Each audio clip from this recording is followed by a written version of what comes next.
কত পুঁই শাক দেখাও, পুঁই শাকগুলো দেখো, একটু ইয়েটা ডালটা তুলে দেখাও। না, কুলটা না, কুল গাছে তো কুল হয়েছে, আর পুঁই শাক গাছের এই যেখান থেকে ডালটা তুলে দেখাও। হ্যাঁ, বৌদির বাড়িতে এসছি, আমার ছোট বৌদি, তার কুল গাছে কুল হয়েছে, একটা খেলাম আমি।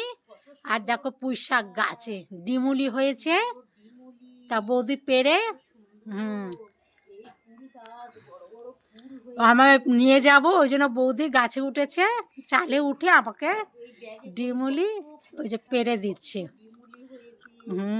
ডিমুলিগুলো আমার ননদকে দেবো, ননদ নিয়ে যাবে, দিয়ে আমার ননদের জন্য চিংড়ি মাছ দিয়ে রান্না হবে সুন্দর করে, আমিও যাব খেতে। হ্যাঁ, তুমি যাবে, আমি ভালো করে রান্না করব, তুমি গিয়ে আমার বাড়িতে গিয়ে খাবে, ঠিক আছে? চেটে চেটে খাবে।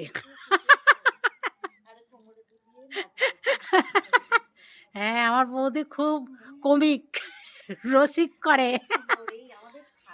হুম।